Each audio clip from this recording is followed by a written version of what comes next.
For example number 5, I'm giving you a picture of g of x. So if g of x is sketched below, let's draw a sketch of g of x plus 1 minus 3.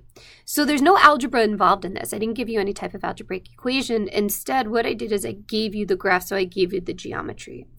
Here is how we're going to handle these types of problems. The first thing we're going to do is we're going to look at the transformations that are being used. And this plus 1 over here, remember what happens when we add a number to the inside of the function? That's the same thing as moving the graph to the left 1 unit.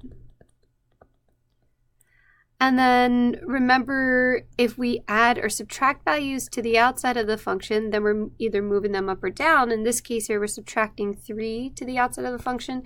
So that means we're going to move the graph down 3 units. So our goal is for each one of these ordered pairs, because we know 4 ordered pairs that are on the graph, we're going to move each one of the ordered pairs left 1 unit and then down 3 units. So let's put a few more values on the Cartesian plane over here so we can handle all these points. Let's start over here. Let's start with this point.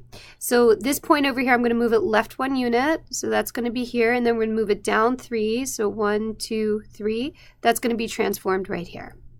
This ordered pair over here, we're going to move it left 1 unit, so it's going to go here. And then we're going to go down 3, 1, 2, 3, so that's going to go over here.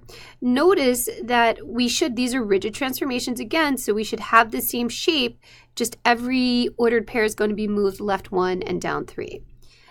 So this ordered pair over here, the 0, 2, it's going to be moved left 1 and down 1, 2, 3.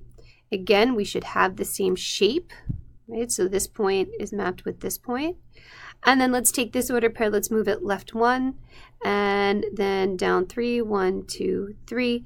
That's getting mapped onto here. So we get the same shape, but each point on the shape has been moved left 1 and down 3, and it has a net effect of having that whole graph being moved down 1 and left 3.